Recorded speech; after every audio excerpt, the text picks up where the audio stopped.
আপনারা দেখছেন নিউজ অন্য চোখে, সময়ের সাথে সময়ের পাশে, সর্বদা সত্যের পথে।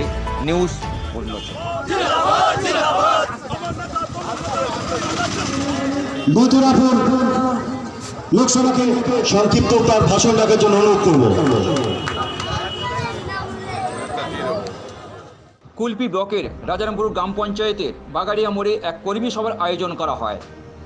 উল্লেখ থাকে যে মথুরাপুর লোকসভা কেন্দ্রে তৃণমূল কংগ্রেসের প্রার্থী বাপি হালদারের সমর্থনে এই কর্মী সভার আয়োজন, তা এমনটাই বলা যেতে পারে। এদিন রাজারামপুর গ্রাম পঞ্চায়েতের 25টি বুথ থেকে হাজার হাজার তৃণমূল কর্মী সমর্থকরা এদিন রাস্তা জুড়ে মিছিল করে এই কর্মী সভাতে এদিন যোগ দিতে দেখা যায়। এদিন কুলপির বিধায়ক যোগরঞ্জন হালদারকেও কুলপির রাজপথে মিছিলে পা মেলাতে দেখা গেল। তবে এই মিছিলে মহিলাদের সংখ্যা ছিল চোখে পড়ার মতো। এদিন প্রকাশ্য কর্মী সভার ভরা মঞ্চে তৃণমূল নেতাদের একের পর এক বরণ করে নিতে দেখা গেল।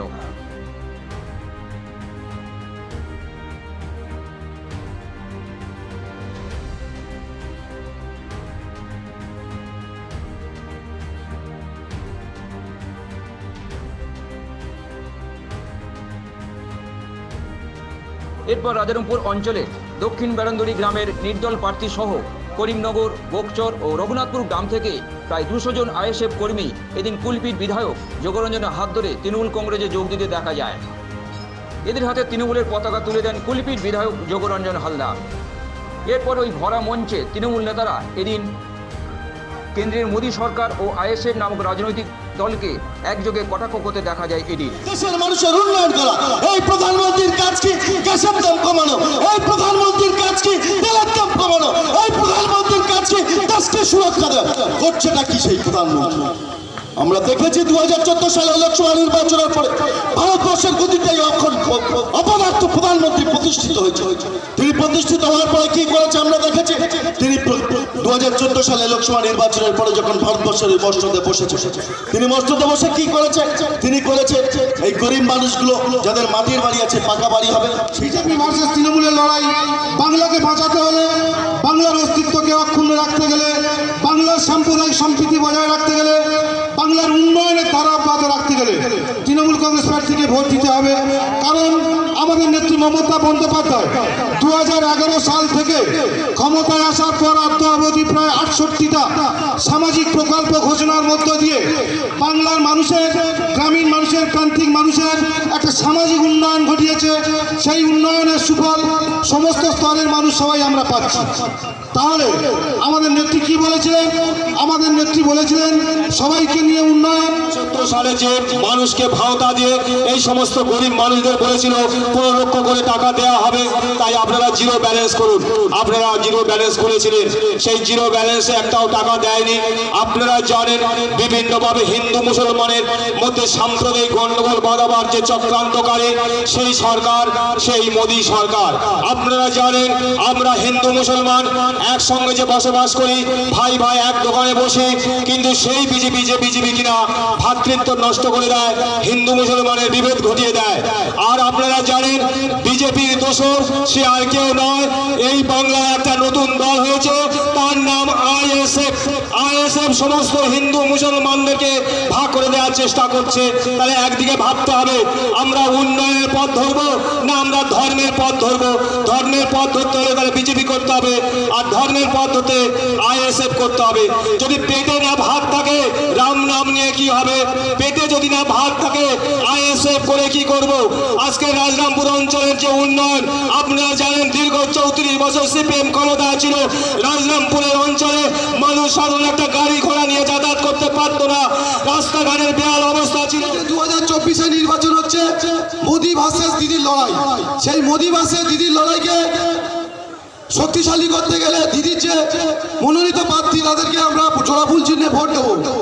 আপনারা দেখেছেন রাজারামপুরে কিছু সংখ্যক আইএসএফ সদস্য নির্বাচন করেছেন। আপনারা কেন তাদের নির্বাচন করেছেন? আপনাদের ব্যক্তিগত ব্যাপার, আপনাদের গ্রামের প্রার্থী পছন্দ হয়নি, তাই আমাদের তৃণমূলে যারা সদস্য ছিল তাদেরকে আপনারা পরাজিত করেছেন।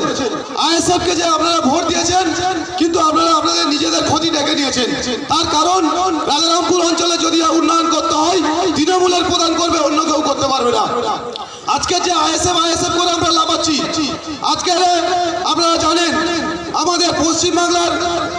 যে দালাল দিলীপ ঘোষ, ভোরের যে আজান দেওয়া হয় সেই আজান দিয়ে হাইকোর্টে মামলা করেছিল, সেই মামলায় লড়েছিল কে?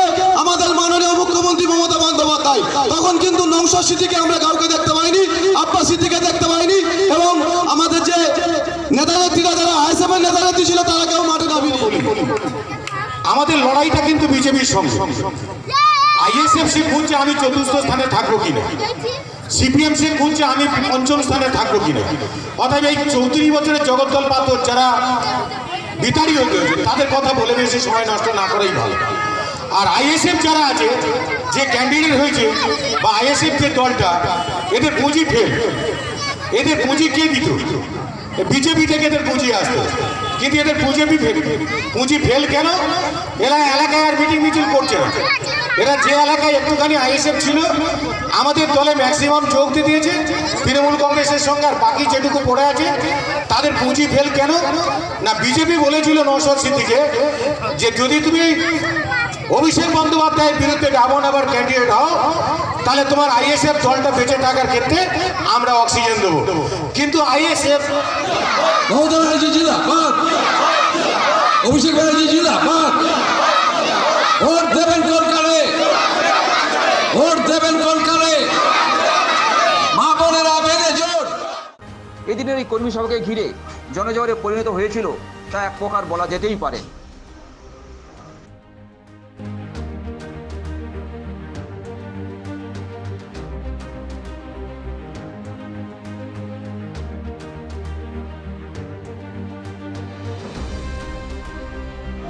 কিসের জন্য আন্দোলন? 100 দিনের কাজের টাকা দিচ্ছে না। 100 দিনের কাজ কারা করে? 100 দিনের কাজ করে গরিব মানুষরা। 213 টাকা মজুরি, সকাল থেকে মাথার ঘাম পায়ে ফেলে 213 টাকা মজুরি পায় যারা, তাদের টাকা দেয় না যে সে গরিবের বন্ধু হতে পারে না, সে গরিবের শত্রু, শ্রমজীবী মানুষের শত্রু হতে পারে। আর নরেন্দ্র মোদী সেই শ্রমজীবী মানুষের শত্রু দীর্ঘদিন ধরে। এর কারণ কি? ওরা কি বলছে? ওরা বলছে এনার্জি প্রকল্প চলার সময় যে জব কার্ডটা সেই জব কার্ড বেশি দেখানো হয়েছে। পশ্চিমবঙ্গ সরকার কাজ কম করেছে, জব কার্ড বেশি দেখিয়েছে, এই জন্য পশ্চিমবঙ্গে টাকা দেওয়া হচ্ছে। এই কথা বলার পর কেন্দ্র থেকে ভিজিলেন্স কমিটি এসছে প্রতিটা পঞ্চায়েতে। আপনার এই পঞ্চায়েত ওরা খাতাপত্র দেখে গেছে, দেখে ঠিক করে দিয়ে গেল যে এত লোককে সঠিক কাজ করেছে আর এত লোক সঠিক কাজ করেনি, তাহলে আমরা এই টাকা দেব, লিখে দিয়ে গেল। কিন্তু আজও পর্যন্ত 2 বছর ধরে সেই টাকা দিচ্ছে না, গরিব মানুষের টাকা। কিন্তু আজকের আপনাদের মনে রাখতে হবে যে এই জব কার্ড আমাদের রাজ্যে কত ফলস হয়েছে। আমাদের রাজ্যে 5 লক্ষ ফলস জব কার্ড পাওয়া গেছে। আমি আপনাদের কাছে পরিষ্কার করে বলছি, 5 লক্ষ ফলস জব কার্ড ওদের হিসেবে অনুযায়ী। কিন্তু উত্তরপ্রদেশে কত জব কার্ড ফলস গেছে? 1,10,00,000 ভুয়ো জব কার্ড পাওয়া গেছে উত্তরপ্রদেশে। গুজরাট প্রধানমন্ত্রীর রাজ্যে 80% জব কার্ড ফলস পাওয়া গেছে। কিন্তু আমরা কি দেখতে পাচ্ছি? সেই রাজ্যে সব টাকা পেয়ে যাচ্ছে আর পশ্চিমবঙ্গ টাকা পাচ্ছে। নির্বাচনটা লোকসভা নির্বাচন, এই নির্বাচন কোনো পঞ্চায়েত নির্বাচন নয়। এই নির্বাচনে আপনার আগামী দিনের রূপরেখা তৈরি করবে এই নির্বাচন। তাই এই নির্বাচনকে মাথায় রেখে আপনাকে সঠিকভাবে সঠিক মূল্যায়নটা করতে হবে। ভোটটা আপনি কোন জায়গায় দেবেন? দীর্ঘ 10 বছর ধরে বিজেপি যে সরকার ভারতবর্ষ জুড়ে শাসন করছে, আপনারা প্রত্যেকে জানেন এই 10 বছরে সাধারণ খেটে খাওয়া মানুষের নাবিশ্বাস হয়ে গেছে। তারা বাঁচার অসংখ্য হারিয়ে ফেলেছে। তারা এখন আজকের এই নির্বাচনে 2024 নির্বাচনে দাঁড়িয়ে মোদি গ্যারান্টি নামক কিছু প্রকল্প নিয়ে এসে বলছে মোদি গ্যারান্টি। আমরা জানি মোদি কোনো গ্যারান্টি হয় না, মোদি একটা ধাপ্পাবাজ হয়। তার উদাহরণ 2014 সালে যখন নরেন্দ্র মোদী সরকার ক্ষমতায় আসার জন্য যে সমস্ত প্রতিশ্রুতি দিয়েছিল, সেই 15 লক্ষ টাকা আমাদের কারোর অ্যাকাউন্টে ঢোকেনি, বরং তিনি যে ধনজন অ্যাকাউন্টে খুলেছিলেন সেই সময় সমস্ত অ্যাকাউন্টে আমরা নিশ্চয়ই দেখেছেন, সেই অ্যাকাউন্টগুলো মেনটেন করতে না পারার জন্য আমার অ্যাকাউন্টে যে 400-500 টাকা ছিল আস্তে আস্তে কাটতে কাটতে মাইনাসে চলে গেছে। তাহলে এই সরকার গরিবের সরকার নয়, এ সরকার বড় লোকের সরকার, এ সরকার যোগের সরকার। যেমন একটা যোগ আমরা শরীরে হতে বুঝতে পারবো না কখন আপনার রক্তটা খেয়ে নেমে গেছে, বিজেপি সরকারটা ঠিক সেই রকম আমাদের তিলে তিলে শেষ করে দিতে চাইছে। তাই আসন্ন লোকসভা নির্বাচনে আমাদের মথুরাপুর কেন্দ্রের মনোনীত প্রার্থী বাপি হালদারকে জয়ী করে আমরা লোকসভাতে পাঠাবো। এখানে যে সমস্ত বিরোধী দলগুলো দালালি করছে, সর্বোপরি বলি আইএসএফের যে সমস্ত নেতাগুলো রয়েছে তাদেরকে বলি, তারা জানে যে এই লোকসভায় তারা জিততে পারবে না। শুধুমাত্র মুসলিম ভোটটাকে বিভাজন করার জন্য তারা এই ভোট কাটার চক্র লেগেছে।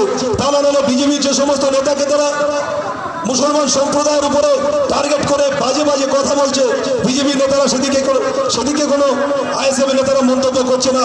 কিছুদিন আগে তথাগত রায়, যিনি আসামের রাজ্যপাল ছিলেন, তিনি বলছেন লিঙ্গ দেখে দেখে সিএ হবে, লিঙ্গ দেখে দেখে সিএ হবে। একটা কত নোংরা কথা, নোংরাজনক কথা একটা সম্প্রদায়কে বলছে, সম্প্রদায়কে টার্গেট করছে। নওশাদ সিদ্দিকী সাহেব, এখানে যারা আইএসএফ নেতা তাদেরকে বলো বন্ধু, আপনারা একবার কলকাতা থেকে কাকদ্বীপ পর্যন্ত এই সমস্ত নোংরা কথার বিরুদ্ধে মাঠে নামলেন না তো? তারা কেন মাঠে নামবে না?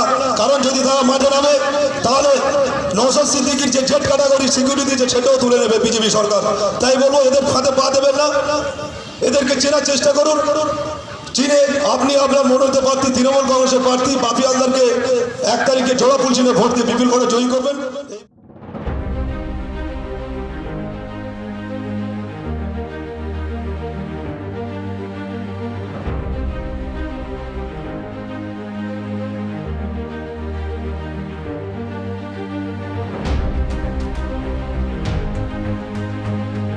কুলপির বাগাড়িয়া থেকে ক্যামেরায় দেবদূত রায়ের সঙ্গে ভোলানাথ হালদারের রিপোর্ট, নিউজ অন্য চোখে।